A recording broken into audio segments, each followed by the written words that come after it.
Hey everybody, so I put up a video Monday night that I took down because I decided I wasn't satisfied with it. But you recall I had a little bit of congestion and stuffiness. About 30-40 minutes after making that video, I was hit with absolutely horrible flu symptoms, and they seem to be on the back end now. My fever has gone away, my chills and shaking have gone away.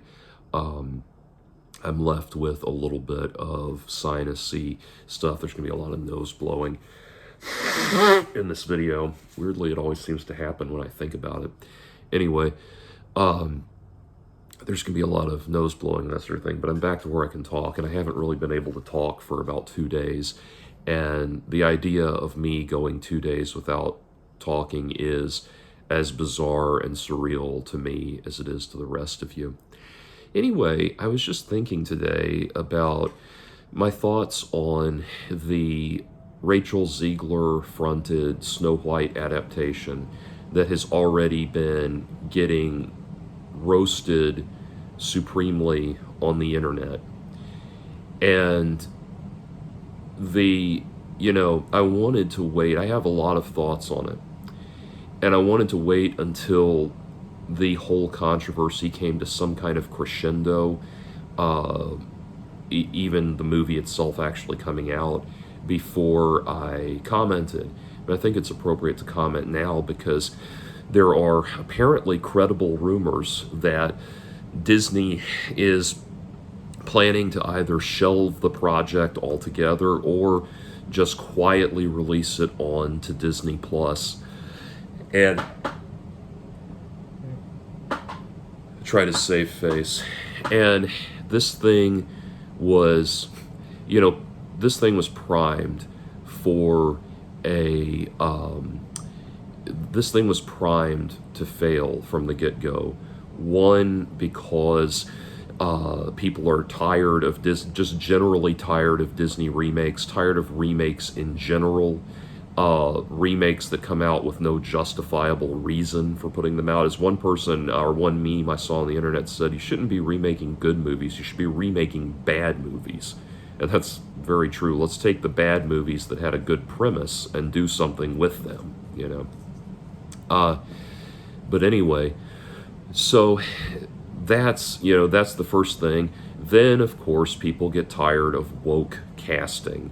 And, the problem with woke casting, immediately when you say that there's been, this diversity casting in something where a character that was originally white is now black, a character that was originally a man is now a woman, we start switching things up.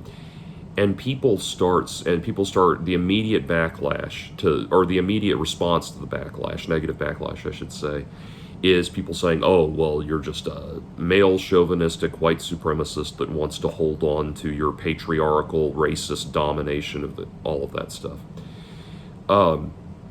If you think that the people who actually run the world are threatened by woke casting, that is incredibly naive. Anyway, here's the thing. The problem, and I think I would put out the problem that I have with so-called woke casting, is not that you're giving a minority role to a character that was that's white in the source material or something like that. There's nothing wrong with that. I absolutely loved Denzel Washington's performance as Macbeth in the recent Joel Cohen adaptation. Many of us consider Morgan Freeman, myself included, consider Morgan Freeman's portrayal of Red in The Shawshank Redemption to be a career-defining performance for him and one of the great performances in cinema. And that character was originally white. The problem is that the reason it's irksome is because we can't stop being aware of the tedious, annoying, asinine motivations of the people who did it. And what happens is because of that, rather than creating new opportunities, new roles, and new opportunities for minority performers, what you've done is turn them into representations of your political agenda. So and so rather than people thinking, this might be a new interesting movie that I want to go see, they're thinking, oh, they've recast this character with this actor. I know exactly what their motivations are in making this movie. I know exactly what the messaging will be. And they switch off. That's what's annoying. That's what's annoying for me about it. And I would imagine it's what's annoying for a lot of people.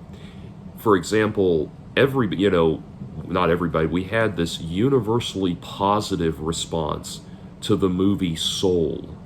The Disney film, Disney Pixar movie Soul, about a black jazz musician who has a near-death experience.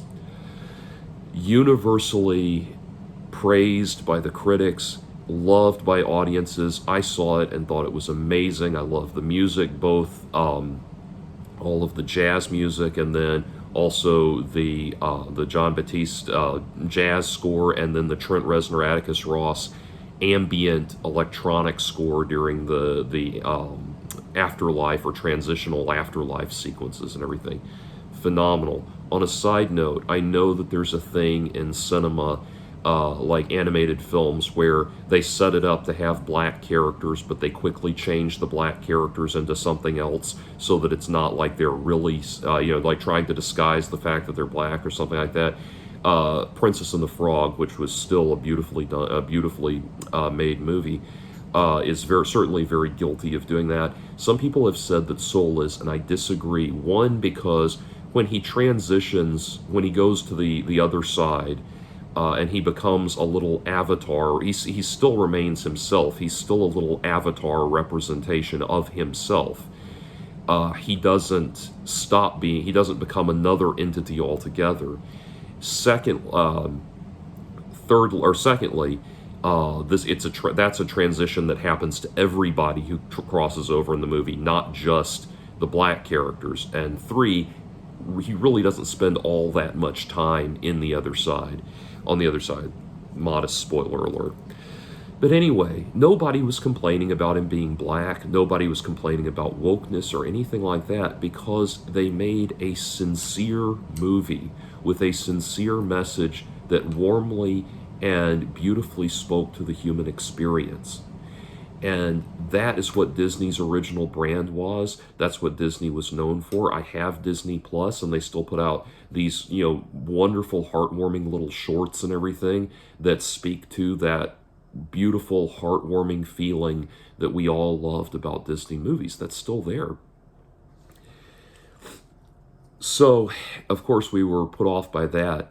But then, the thing that's really hammered the nail in the coffin is when Rachel Ziegler seems completely incapable of talking about this movie in a way that does not piss people off. Whenever Rachel Ziegler and whatever her name is, female Borat, whenever they start talking about this movie, Gal Gadot, whenever they start talking about this movie, it just sounds awful.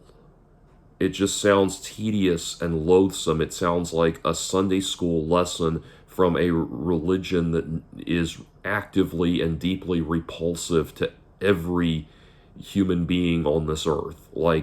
So we've changed, pardon me, we've changed the plot from This Is What's Come Out About It. We've changed it so that, and by the way, the woke casting, of course, is doubly impacted in this movie, because you have a character whose skin color is literally the basis for her name. So it's even more ridiculous because of that. But anyway, then, so that alone was rolling people's eyes. Then we find out that we're not going to have dwarves. We'll have one dwarf for some reason. but we won't. The majority of the people, woodland people, will not be dwarves. Then we find out that the plot is not about love and romance. The plot is about her retreating to the woods to uh, reflect on becoming the best leader that she possibly can be. And then then it comes out that the prince is not the prince is not going to be a romantic prince. He's going to be a stalker that she has to get away from. And at this point, the bow just starts to break. But here's the thing, and this is where I want to move off into my own thoughts and my own commentary about this film. The problem with that premise, of course, the idea there will always be reactionaries who want to say, "Oh, you have a problem with Snow White not being white, you racist piece of shit. You have a problem with the dwarves not being dwarves, you ableist piece of shit. You have a problem with her wanting to take over the kingdom, you patriarchal, sexist piece of shit. You have a problem with her not wanting to be stalked by the prince. You're probably a stalker yourself." All of this stuff. It goes on in that vein. The knee-jerk reactionaries will always knee-jerk react. But I wanted to go a little deeper into this, and I want to take you back to the early 90s when there was a live-action film adaptation of the Flintstones cartoon show. It starred, I remember it starred John Goodman as Fred Flintstone, Rick Moranis as Barney Rubble, and then Kyle MacLachlan and Halle Berry in roles that were created for the movie. And you watch that movie and you can tell it is a live action movie, and it's all on camera special effects. There's no CGI whatsoever. So it's all on camera, and you can see down to the most minute details just how much fun they had creating the live action world of Bedrock, and how much they enjoyed just every little thing. It was just everything about that movie from a visual standpoint is an absolute love affair with the Flintstones, an absolute love letter to the world of the Flintstones. And they, like I said, you can tell they just had such fun and such great joy creating that world, and it really feels like a live action Bedrock. They did an amazing job with that. But the film was not well received. And the reason the film was not well received, Siskel and Ebert actually predicted why it would not be well received, and they were right. The movie is, like I said, a beautiful, perfect live action recreation of Bedrock. But what is the movie actually about? Corporate mergers and acquisitions, inter-office romances, extramarital affairs, white-collar crime, things that children, the target audience for a cartoon adaptation, are not going to be interested in. Now, you might say that, oh, well, they're aiming that at the parents who have to go, who need to go watch it, or have to go watch it with their kids or something like that. No, you accomplish that by having little, putting in little side jokes that only the parents would understand and that sort of thing. But it was just not a movie that was set up for kids to enjoy. And underneath all of the immediate controversy of, I'm well aware that, as a 40-year-old man, the Snow White film, any Snow White film is not made for me. I know that. And that's the thing. Stop trying to make these movies for people my age. all of this messaging. There's this, there's all of this messaging that goes on trying to get children mutated into political activists as soon as possible, trying to inundate them with the problems of the world as soon as possible. We see this problem with what are called problem novels, where they're books written for young adults that are not they're not particularly fun. They're not particularly enjoyable. They deal with things like divorce and suicide and terminal illness and all of these things, which yes might be helpful to a child, a young adult that's going through those experiencing things like that, but they aren't fun. They aren't interesting. And I read an article ages ago that pointed out, they talked to a psychologist who said at the heart of a lot of people who are pushing this kind of content on kids is a resentment of childhood. They resent the fact that children are young and carefree, and they resent the fact that they resent that fact, and their motivation to inundate children with the problems of the world as quickly as possible is born out of a reactionary response to that. And so I remember on my private Facebook account ages ago commenting on how sick I am of woke children's books. And it was there, this is subsided a little bit, but one of my favorite bookstores I would go to in the Atlanta area, if you walked into their children's section, I'm a big fan of really good children's books. If I'm talking things like Chris Van Allsburg and stuff like that. If you walked into their children's section, you would have thought that the only people who write children's books were wheelchair-bound indigenous lesbians. Like, it was just everything was childhood activism. And then there was also a small cadre of books that were right-wing activism. Things like, there's a book that had a title like Mom and Dad Open Carry. There's another a book called Donald Builds the Wall, which is about a caveman version of Donald Trump building a wall to protect his village and all this stuff.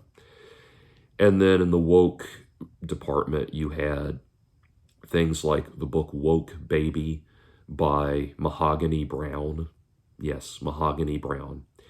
And Woke Baby was a book about how it's a cardboard book about how a baby is waking up. A black baby is waking up, and it raises its arms, and raising its arms is a metaphor for its something like standing up to its oppression. It cries out in the morning. I'm paraphrasing here, but it cries out in the morning because it's yearning for the sustenance of justice and all this stuff. Like, all of this asinine crap, turning every minute motion that a fucking baby makes into activism. And even if you did, or a metaphor for activism, and even if you did want to inundate your child with this stuff, the demographic that reads, or I should say listens to the reading of cardboard books it's not at the level. I'm trying to think actually if Woke Baby was cardboard. I know Feminist Baby was cardboard. That's a whole other thing. Anyway, the audience for this level of book, regardless, they are not even at the level of processing the ideas in the book. They're at the level of sitting in your lap and enjoying the sound of your voice. And I commented on this in my personal Facebook, and this one woman, I say girl because she's someone I went to high school with, this woman commented and said, "What's wrong with woke picture books? Trump is trash and my children need to know that." Do they really? Does your 3 year old being inundated with all of the controversies, problems, and vile behavior of Donald Trump really mean anything? Does them knowing about all of that, does that do anything for them? What they need, really do think that what they need is beautiful works that speak to the imagination, that spark the imagination and inspire a passion for life and for being alive. And that's not to say that things are devoid of messages or that things could work on multiple levels, but the level at which kids are processing things is not is not the adult level where all of these considerations are at hand.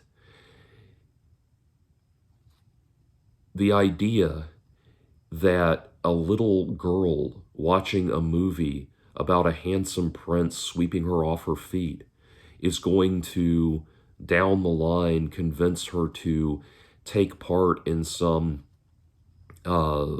personally deleterious marriage is absurd.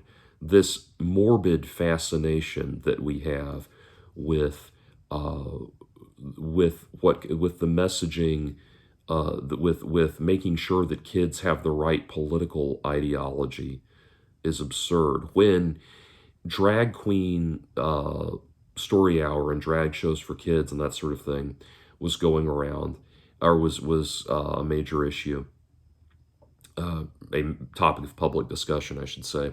I saw this like TikTok meme that was this guy, maybe you've seen this, he manically and angrily runs up to the camera in the middle of the night for some reason, and he says, "You know what?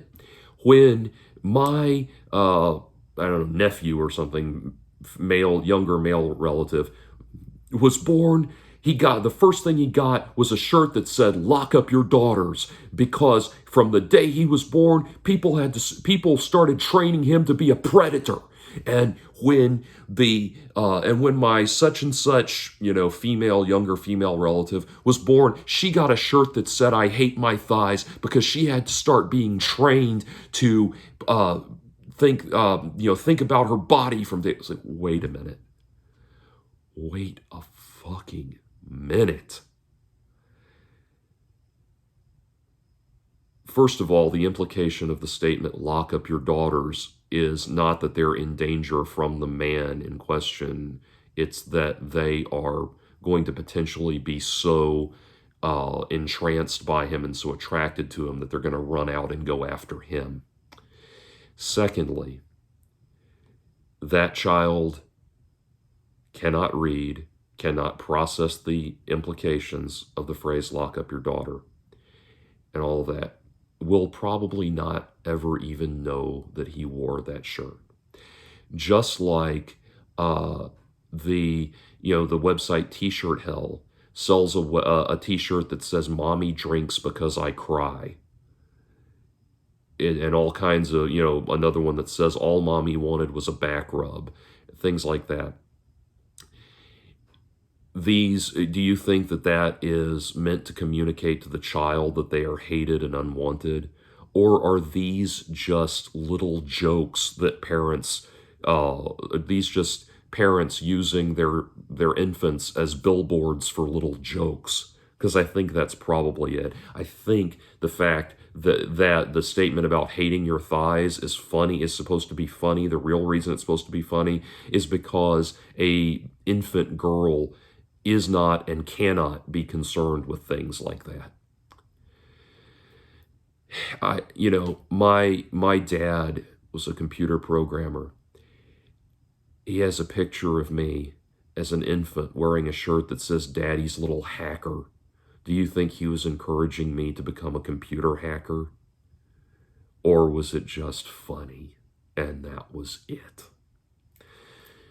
Similarly, when we think about the motivations that Disney has had for going on this multi-billion-dollar apology tour that is their consistently woke live action remakes that have gotten worse and worse and more critically panned, more have engendered more and more and more failure at the box office over and over again.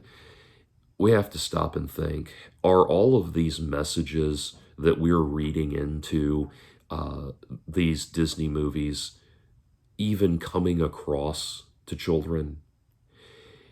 For example, The Lion King. There is political allegory and political messaging in The Lion King. There's also the pretty much the same messaging in Hamlet, but that's another story. Anyway, there is political messaging, and they even, there's things like famously during the Be Prepared sequence where Scar is looking down on the hyenas. All of those scenes were recreated from Triumph of the Will and stuff like that. So there is all of this visual language that has political ramifications in it and everything. And here's the thing, though. I'll give you an example. One of the critical analysis of The Lion King that I've heard is people saying that it promotes fascism because it's showing all of the animals of the kingdom of the pride bowing down to the species that is in charge because it eats and feeds upon all of the other species, and so that they and they say that it's like promoting some kind of fascist ultra right wing agenda or something like that. Do you think that that has even occurred to any 8-year-old that sat and enjoyed The Lion King?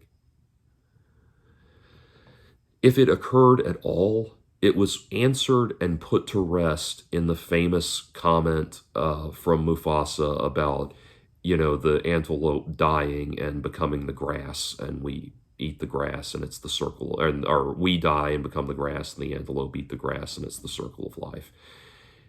That's as far as it needed clarification for a fucking 8-year-old to enjoy it. I should just say 8-year-old, because saying fucking 8-year-old will automatically have negative connotations irrespective of the context. I say that in dry humor that's probably not coming across because I'm dried out right now.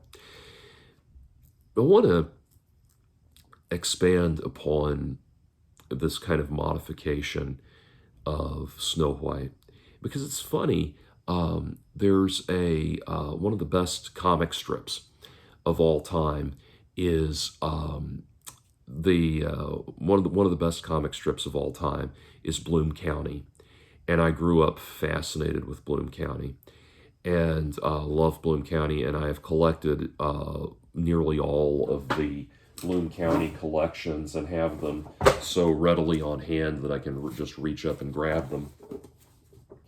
And Bloom County is a comic, and yes, to anyone who's going to ask, yes, I know it's currently being adapted as a TV show on Fox, and I think that's awesome.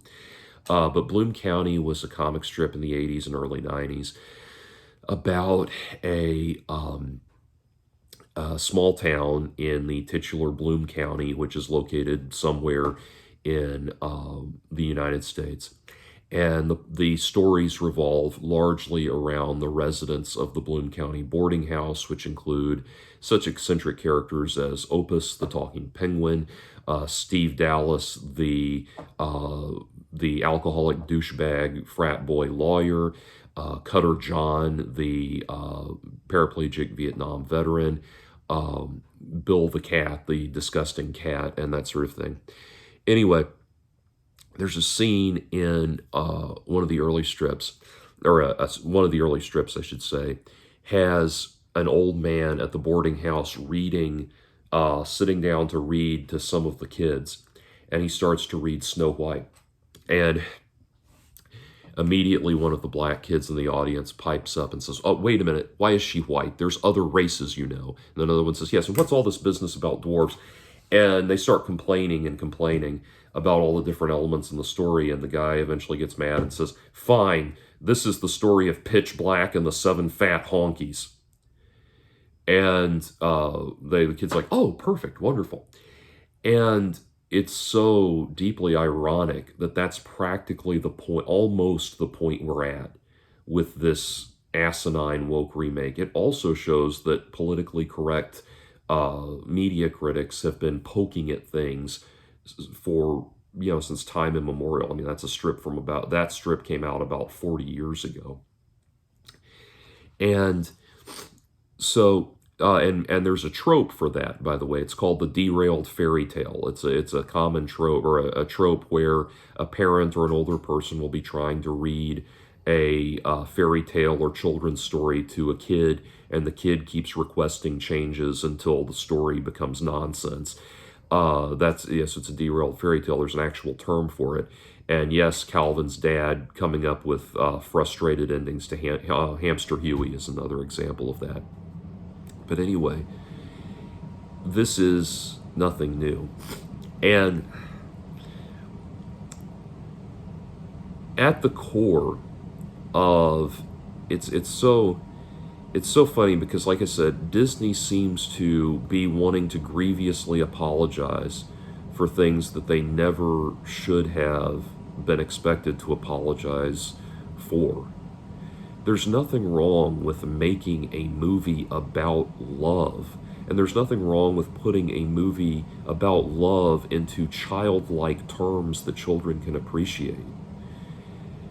Beautiful imagery of princes rescuing maidens and that sort of thing is imagery that children can understand and appreciate. Just like, that movie, the Flintstones movie I mentioned, pardon me, that Flintstones movie I mentioned came out at a time when there were a lot of corporate dramas that were very popular. Everything from, like, the various John Grisham adaptations like The Firm and Disclosure and things like that. The Demi Moore movie Disclosure and stuff like that. Those were all very popular. They just weren't popular with kids. Those are not things kids are interested in or things kids care about. And weirdly, we have this fascination with picking through the stuff from our childhood and deciding that it needs to be revamped or disowned altogether because now, as adults, we have a different perspective on it.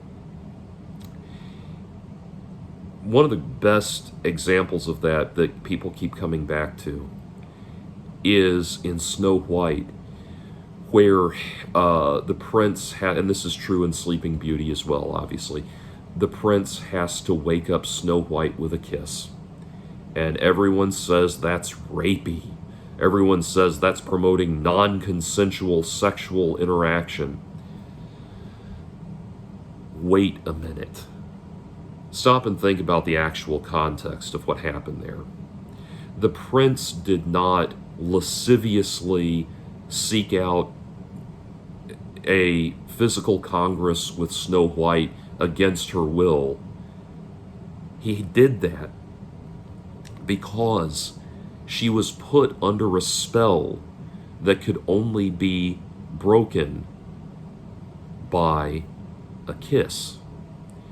If we were to recontextualize that in adult terms, you would say it was like giving her mouth-to-mouth resuscitation. I mean, yes, mouth-to-mouth resuscitation requires you putting your lips on the lips of another person, but and when you have to give them mouth-to-mouth resuscitation, do you wait around to get their consent? No. In fact, if you're doing that, you probably can't get their consent. But the intention there, and the intention matters, the intention is not to violate somebody. It's not to hurt somebody.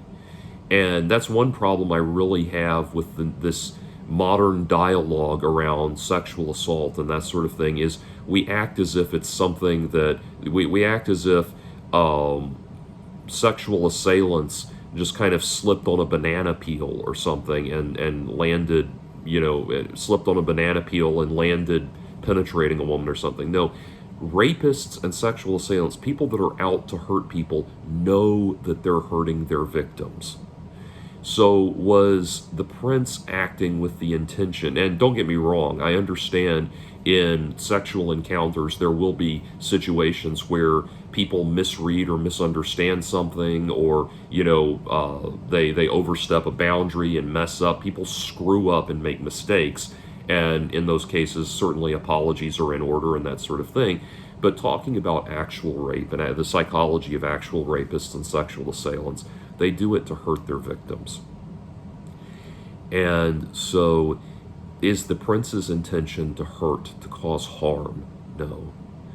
And I say it is born out of love. And that's the thing. Rapists are not sensitive lovers that have been, and I'm quoting Penn and Teller here actually, on an episode of their show Bullshit, but rapists are not sensitive lovers that have been led astray by fiction. They're evil people, and they know that they're hurting their victims. So the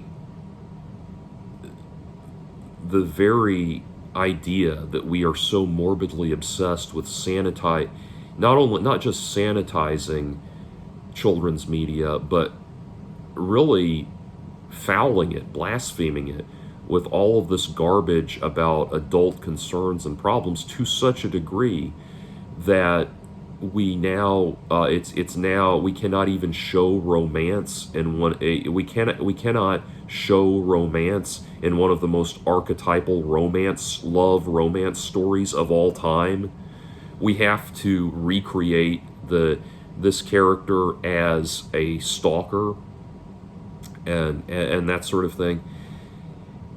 After a point, see, the thing is, you talk about people being done with it, people being done with this sort of thing.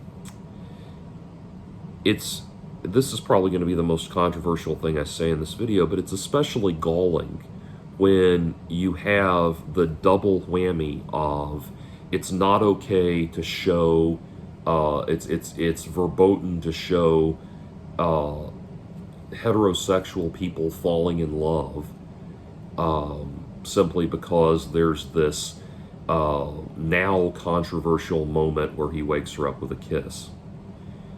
But it's especially galling in the light of that not being okay, but the same people, I'm sure, would have no problem with children attending drag shows where they're putting money in the G-strings of clown strippers.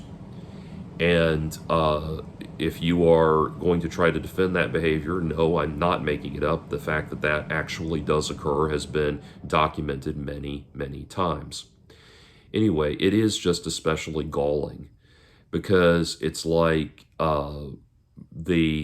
it is like we are told that we now must regard the wholesome as salacious and incendiary, while also being told that we have to regard the salacious and incendiary as wholesome. And so that messaging there, or that double standard, that bizarre, what Nietzsche would call the full inversion of values, is utterly bizarre. And I'm not some kind of prude. I love things that are salacious and incendiary. I just don't think that it's appropriate for children to be putting money in the G-strings of clown strippers. And so that asinine, psychopathic, loony, delusional double standard underlines everything that's wrong with this movie. But at the core of it, when you strip all of that away, what is at the core of this mentality? I promise you that if you spoke to people like Rachel Ziegler and you said something, Rachel Ziegler, and I use her not just because she's the leading evangelist of this movie, but because she can't seem to talk about it without pissing people off. If you told her, I don't want to see a movie about a bunch of contemporary, I don't want to see a classic fairy tale gutted to make it be about current political issues or whatever. I just want to escape into a movie for 2 hours and forget about the world. I promise if you told her that, she would be deeply offended. She would have no sympathy whatsoever. How dare you? How dare you want to escape from the world? And that's why these movies are getting less and less. Um, People are enjoying these movies less and less. It's because the idea that you would want escapism, that you would want to escape from that you would want to escape from the crusades of the proletariat for even 2 hours is a grievous insult to the people who for decades were in the business of providing you with 2 hours of escape from the crusades of the proletariat. During the Great Depression, Hollywood boomed.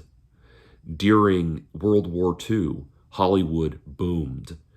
Every time there has been any kind of ongoing massive problem that has faced a people, in this case the American people, but this is true of all over the world, the entertainment industry is the one that becomes the only boom industry. During the Bush II Great Recession, the entertainment industry boomed because life becomes so horrible and difficult and grating that all you want is just to escape from the problems of the world for 2 hours. We want to go, look at all of the, I watched a movie, classic movie starring Jack Lemmon and Shirley MacLaine. I think it was just called The Apartment. Won the Academy Award for Best Picture. It was a romantic comedy, came out 70 some odd years ago, black and white film. And it was about a low-level bachelor who was a low-level functionary at some, business in, some skyscraper business concern. And he has a side hustle going because he's a bachelor and has nobody at home. He has a side hustle going where he rents out his apartment to all of the upper management and senior CEOs and vice presidents and all of that who are screwing their secretaries on the side, so that they can use his apartment and not have any hotel records or anything like that. And so I was watching this and I was thinking, this movie could never be made today. Just the premise alone is so politically incorrect. It's just, it could never be made today. And but even more so, it eventually, it does portray the philandering behavior of the bosses in a negative light, but it's ultimately just they just kind of, it's a negative light of rolling your eyes at the behavior. Ultimately, it's just about the love affair that comes out between Jack Lemmon and Shirley MacLaine, and it was just a beautiful comedy of errors, and it was really really fascinating and enjoyable. And I thought about, beneath all of the HR department style complaints that people would have with this movie, the reason it couldn't be made today is because it's about escape. It's about escaping into a world where everyone is beautiful, where the world is beautiful, where we want and where you just want to be in whatever room, whatever scene, whatever set you're seeing, you just want to be there. And there's so many other movies like that. One of my favorite escapist films, my favorite film soundtrack of all time, people are actually asking me about this, but my favorite film soundtrack of all time is Henry Mancini's score for the Pink Panther. I love the Pink Panther. And you know why I love that movie? Because it's an escape. Yes, it's about people who live in lavish, beautiful mansions. And I love having 2 hours where I can escape off to a lavish, beautiful mansion where people are, or people are sitting on at cafes in, Parisian lounge jazz, you're listening to Parisian lounge jazz and all of this stuff, these beautiful tableaus. The whole movie is set in beautiful places you want to go to, and it deals with problems that are ultimately trivial nonsense. No one really gives a shit if a famous diamond, a famous jewel, um, gets stolen. Yes, there's legal ramifications that we have to sort out so that, justice has to be done, but does anyone really give a shit about that? No. It's escapism. And the Rachel Zieglers of the world don't want you to have escapism. They want you to they want you to be constantly inundated with the problems of the world, because they think that their only concept of virtue is you protesting in the streets, you being, mad as hell and not going to take it anymore. They don't want you to experience pleasure or joy or happiness or fun or anything that makes this life wonderful and worth living. They only want you to be angry. Their only purpose for media is to rabble rouse. And that is the problem with the underlying motivations of this movie and every other quote unquote woke film. It's not the problems that the problem we have with it is not black actors, it's not Hispanic actors, it's not gay, lesbian, bisexual, transgender actors, or anything like that. It's knowing that this movie was made by people who resent the fact that we want to escape into a movie for a few hours. And that's not to say that movies should never have messages. For example, when the 2019 movie Joker came out, it opened up a huge positive and productive dialogue about how we treat the mentally ill, especially in the United States, and about how mentally ill people are expected to function. But the reason it opened up that dialogue was not because it was trying to. The reason was that it was a good movie that dealt with mental illness. It did not carry the message of, hey, there's mentally ill people in the world, and don't you feel like a piece of shit for not being a mentally ill person? Don't you feel like a piece of shit for daring to sit down, for being so privileged that you could plunk down $17 to watch a movie for 2 hours? Don't you feel like a piece of shit? You could have been out there complaining about mental illness instead of watching a movie. You piece of shit. And that's the messaging that we get from these movies. And the reason that the reason people like Rachel Ziegler can't seem to help but piss everybody off is because that is her underlying motivation. The reason she seems angry and bitter and annoyed and frustrated all the time is because she cannot appreciate the fact that people just want to escape into movies and hear beautiful stories and be fascinated and have their imaginations captured. And the messaging should never come at the cost of a great entertaining movie. I have one other observation I want to make about this film, but this video is getting to be too long, so I'll put it in a part 2.